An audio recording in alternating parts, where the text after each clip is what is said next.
नमस्कार, मी Ranjana. Home cook Ranjana चॅनलवरती आपल्या सर्वांचं पुन्हा एकदा स्वागत आहे. आजची रेसिपी करणार आहे ओला नारळाचं वाटण.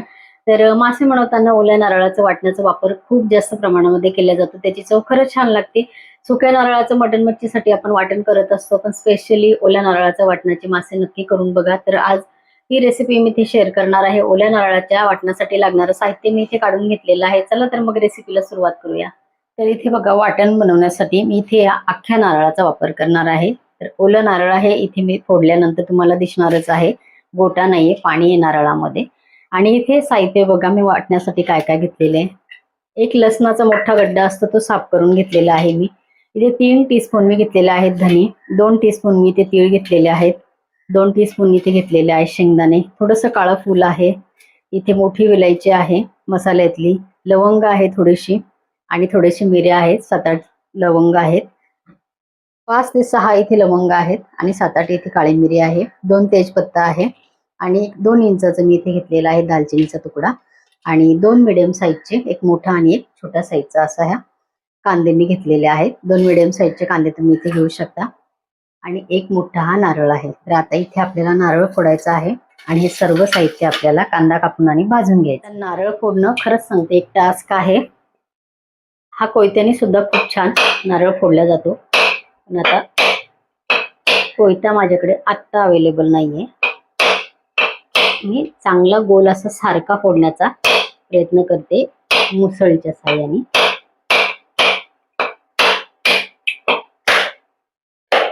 म्हणजे आयडिया असते नारळ फोडण्याची.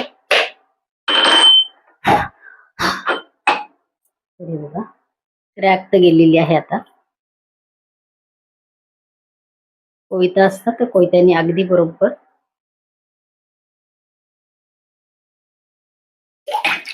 हो, बरं झालं बघा, थोडस पाणी आपलं खाली गेलेलं आहे. आता नारळ आपलं फोडून झालेलं आहे, स्वच्छ मी पाण्याने धुतलंय ते एकदा. ह्या पद्धतीने आपण सुरीने काढू शकतो, किंवा असे तुकडे करून घ्यायचे, नंतर ते सुरीच्या साहाय्याने बघा पटकन हे निघून येतात.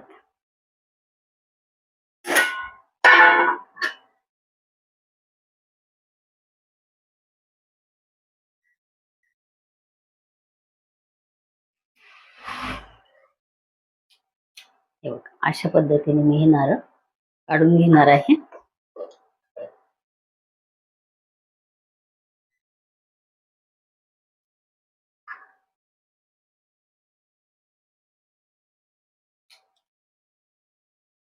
तर हे बघा, इथे संपूर्ण नारळ काढून झालेले आहेत. आता हे थोडस असं हे नारळाला हे लागले या वरच्या शेंडीचं, तर ते कचरा मी धुवून घेते. हा नारळाचंच आहे ते थोडंफार, तर स्वच्छ धुवून घ्यायचं आहे, नंतर याचे बारीक तुकडे करायचे. तर आता पातळ स्लाइस करण्यासाठी मी याचा किसणीचा वापर करणार आहे, कारण मिक्सर मध्ये आपण एकदम जाडजाड ह्याचे तुकडे ठेवू शकत नाही.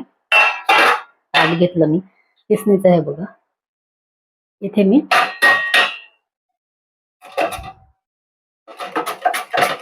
एकदम बारीक याचे स्लाइस तयार होतात.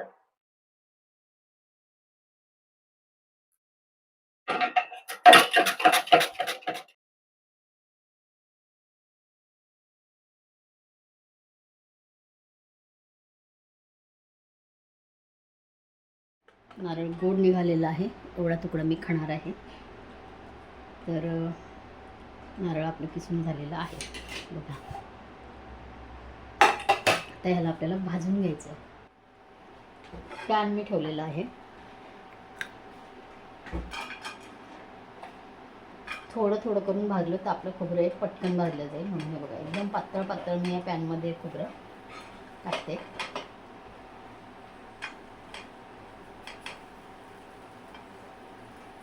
थोडे थोडे करून भाजायचे, पटकन भाजले जातात.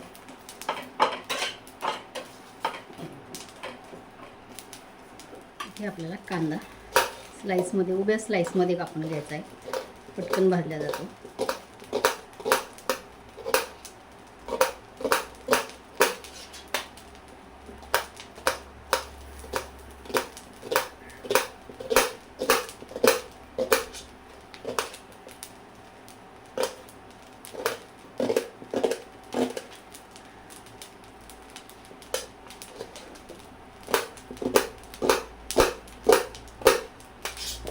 दोन्ही कांदे आपले उभ्या स्लाइसमध्ये मी कापून घेतलेले आहे. त्याला असं हे पाकळ्या त्याच्या मोकळ्या करायच्या आहे.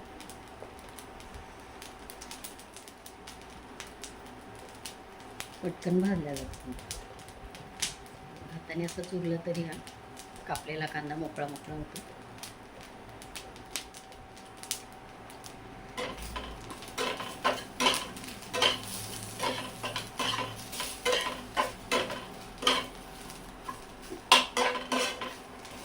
तर ह्या पद्धतीने मी आता सगळं खोबरं भाजून घेणार आहे. खोबरं भाजून झालेलं आहे. आता मी इथे घालते कांदा. संपूर्ण कांदा मी टाकलेला आहे.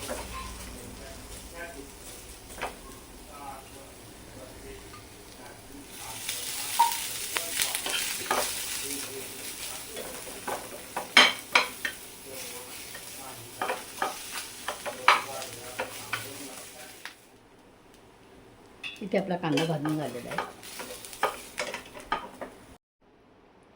कांदा भाजून झाला. आपल्याला आता बाकीचे मसाले भाजून घ्यायचे. गॅस कमी मी केलेला आहे. थोडंसं तेल घालते. या तेलामध्ये आपल्याला लवंग, काळी मिरी आणि दालचिनीचे तुकडे टाकायचे.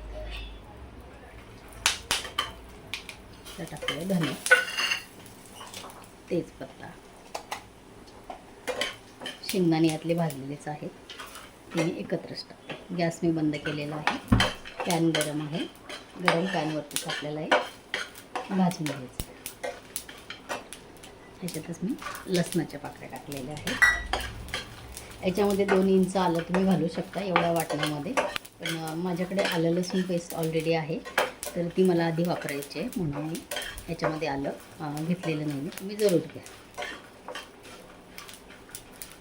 हे सगळं साहित्य आपल्याला आता थंड करून घ्यायचं आहे आणि याचं वाटण करायचं.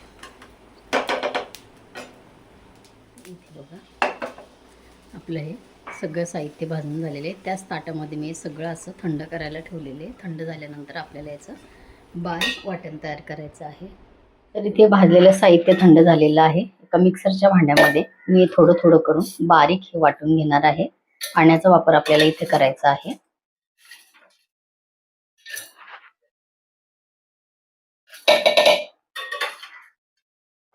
तीनदा करून आपल्याला हे वाटण करावं लागणार आहे. भरपूर मोठ्या प्रमाणामध्ये हे आहे.